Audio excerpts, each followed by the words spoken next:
ശരിക്കും സോൺമാർഗിൽ എത്തിയിട്ടുണ്ട്. ഇവിടെ എത്തുമ്പോഴേക്ക് നല്ല മഴയാ.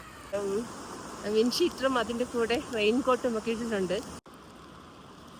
സിന്ധു നദിയുടെ തീരത്ത് നിന്നുണ്ട്. അതവിടെ ഒരു വെള്ളച്ചാട്ടം പോലെ കാണുന്നില്ലേ? അതെന്താന്ന് ചോദിച്ചാലേ അതാണ് ശരിക്കും പറഞ്ഞാലേ ഉള്ളിൽ നിന്ന് ഒഴുകി വരുന്ന വെള്ളം. മഞ്ഞുരുകി പാറകൾക്കിടയിലൂടെ ഒഴുകി വരികയാണ്. അങ്ങനതാണ് അരുവികളിൽ നിന്നുള്ള വെള്ളം നിറയുമ്പോഴാണ് സിന്ധു നദിയും പോഷക നദികളും എല്ലാം നിറയുന്നത്.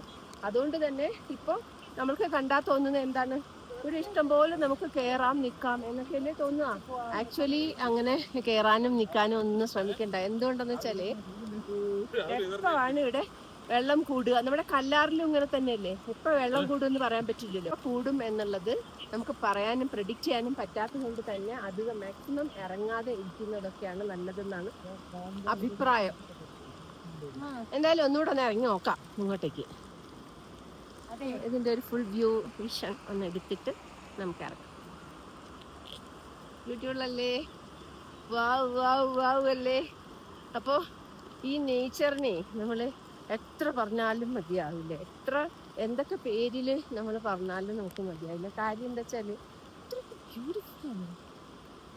ഭൂമിയിലെ സ്വർഗം എന്ന് നമ്മൾ ഓർമ്മ വെച്ച കാലം മുതലേ കേട്ടതാണ്. അപ്പോൾ അതിലേക്ക് ആൾക്കാർക്ക് എത്താൻ പറ്റാത്തതും പല തരത്തിലുള്ള പ്രശ്നങ്ങളും പ്രതിപ്രശ്നങ്ങളും ഒക്കെ ആയിട്ട് തന്നെയാണ്. പക്ഷെ അതിൽ അങ്ങനെ ഇരുന്നാൽ നമുക്കൊരിക്കലും ഇത് കാണാൻ പറ്റില്ല എന്നുള്ളത് കൊണ്ട് രണ്ടും കൽപ്പിച്ചിട്ടുള്ള ഒരു വരലാണ്. പിന്നെ ജീവിതത്തിൽ ഒരിക്കലെങ്കിലും ഒന്ന് കണ്ടിരിക്കേണ്ട സ്ഥലമാണ്. കാരണം ഇതിന് പകരം വെക്കാനേ ഇഹത്തിലോ പരത്തിലോ വേറെ ഉണ്ടോയെന്ന് ചോദിച്ചാൽ നഗ്നനേത്രം കൊണ്ട് കാണാൻ പറ്റുന്ന ഇത്രയൊക്കെ തന്നെയാണ്. അപ്പോൾ ഒന്ന് കാണണം എന്ന് ആഗ്രഹിച്ചു പോയാൽ അതിലെന്താണ് തെറ്റ്? അപ്പം ആ ആഗ്രഹം സഫലീകരിക്കാനുള്ള യാത്രയാണിത്. അന്നേരം കാണുന്നത് മറ്റുള്ളവരെ, എത്താൻ പറ്റാത്തവരെ ഒന്ന് കാണിക്കാനുള്ള ഒരു ശ്രമവും. ഒന്നും കൂടി അടുത്ത് നിന്ന് കാണാം. കുറെ കിളികളൊക്കെ ഉണ്ട്, അതിനൊക്കെ ഒന്ന് എടുക്കാൻ പറ്റുമോ? നമ്മുടെ സിന്ധു നദിയുടെ തീരത്ത് വന്നു. അതാ പെട്ടെന്ന് അടർന്നു വീണ ഒരു മലയുടെ ചെരുവ്, അതും കൂടി ഈ നദിക്കകത്തേക്കാണ് വീട്ടിരിക്കുന്നത്. അങ്ങനെ തന്നെയാണ് എപ്പോഴും വെള്ളം പൊങ്ങി വരുന്നതും, അങ്ങനെ തന്നെയാണ് അടർന്ന് വീഴുന്നതും, അങ്ങനെ തന്നെയാണ് റോഡിൽ ശരിക്കും അപകടം ഉണ്ടാവുന്നത്.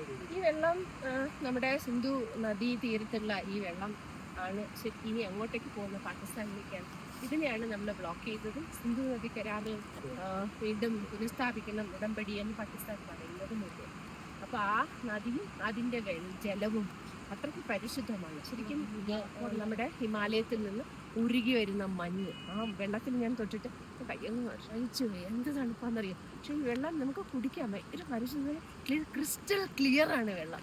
നല്ല തണുപ്പും, ഒന്ന് കുടിക്കാനൊക്കെ തോന്നും. പക്ഷേ ഈ തണുപ്പിന്റെ സമയമല്ലേ, ശരിക്കും ആ വേർഡ്സ് തന്നെ നമുക്ക് ക്ലിയർ ആയിട്ട് അങ്ങോട്ട് പറഞ്ഞെത്തിക്കാൻ തോന്നില്ല. തണുപ്പിന്റെ സമയമായതുകൊണ്ട് തന്നെ അത് നമുക്ക് അങ്ങനെ കുടിക്കാനൊന്നും പറ്റൂല, അത്രയും തണുപ്പൊക്കെ ഉള്ളത്. പെട്ടെന്നാണ് ഇവിടെ വരുന്നപ്പോൾ ഒരു മഴ വന്നത്. അപ്പോൾ കോട്ടൊക്കെ കയ്യിലുണ്ടായിരുന്നതുകൊണ്ട് നമുക്ക് ആ മഴ ഇങ്ങനെ കൊള്ളാതെ ഇരിക്കാനും സാധിച്ചു എന്നുള്ളതാണ്. അപ്പോൾ ഇവിടുത്തെ ഈ വെതർ ഒന്ന് അറിയുക എന്ന് പറയുന്നത് ഒരു സൗഭാഗ്യം എന്ന് പറയാം. പറ്റുമെങ്കിൽ പറ്റുന്നിടത്തോളം പറ്റുന്നവർ മസ്റ്റ് വാച്ച് ആയിട്ട് തന്നെയാണ് കശ്മീർ. പക്ഷേ ഇച്ചിരി റിസ്കി അല്ലേ എന്ന് ചോദിച്ചാൽ റിസ്കി പ്പിച്ചുകൊണ്ടൊക്കെ വന്നിട്ടുണ്ട്. പക്ഷെ ഇവിടെ ഭയങ്കരമായിട്ട് എവിടെ നമ്മൾ നോക്കിയാലും പോലീസുണ്ട്, എവിടെ നമ്മൾ നോക്കിയാലും പട്ടാളമുണ്ട്. അവരുടെ നല്ല ഒരു ഗൈഡൻസ് നമുക്ക് ഉണ്ടാവും. അപ്പോൾ അവർ ഓക്കെ പറയാണ്, ടൂറിസ്റ്റിനെ അലോ ചെയ്യുന്നെന്ന് പോലീസ് പറയുന്നു. ഇൻ ദ സെൻസ് നമുക്ക് അവിടെ റിസ്കി ആയിട്ട് തോന്നേണ്ട കാര്യം, നമ്മൾ ടെൻഷൻ അടിക്കേണ്ട കാര്യം. പക്ഷെ പോലീസ് അവിടെ ബ്ലോക്ക് ചെയ്യുന്നുണ്ടെങ്കിൽ there will be risk. അപ്പം അവിടെ നമ്മൾ പോകാൻ പാടില്ല എന്നുള്ളത്. അവിടെ നിന്ന് തന്നെ ഒന്നും ചിത്രീകരിക്കാനോ ഉപയോഗിക്കാനോ ഒന്നും പാടില്ല. ചില സ്ഥലത്ത് ഇങ്ങനെ പാറ ഇളകി വീഴുന്നു. അപ്പൊ ഇളകി വീഴുന്നിടത്ത് നമ്മളോട് അവിടെ തന്നെ അവിടെ നിൽക്കരുത്, വണ്ടി നിർത്തരുത്. അപ്പൊ അങ്ങനെയുള്ള സ്ഥലങ്ങൾ നമ്മൾ ശ്രദ്ധിക്കണം.